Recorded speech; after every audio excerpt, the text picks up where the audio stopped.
5th నుంచి అన్నీ సేమ్‌గా ఉంది ప్రాబబిలిటీ ఎలా అనుకున్న వాళ్ళకి అట్‌లీస్ట్ ఏ క్వెషన్ ఏ యూనిట్‌లో ఉందో ఐడియా ఉంటే ఆ క్వెషన్ నంబర్ ప్రకారం మీరు ఆ మెథడ్స్ గుర్తుపెట్టుకోండి. That's it. అండ్ మీకు డిఫరెన్స్ కూడా చెప్తాను. ఇక్కడ ఎంఎస్ఎఫ్ వాళ్ళకేంటంటే first unit GCD and prime factorisation.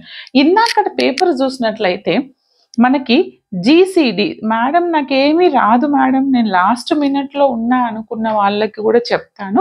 But అంత 1 డేలో మీరు పర్ఫెక్ట్‌గా ప్రిపేర్ అవ్వగలరు అనేది మీ మీద డిపెండ్ అయి ఉంటుంది.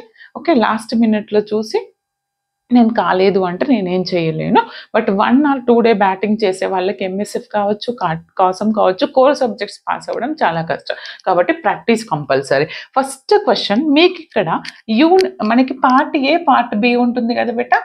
పార్ట్ ఏలో షార్ట్ బిట్స్ వస్తాయి. First A, B question belongs to unit 1 1 marks అంటే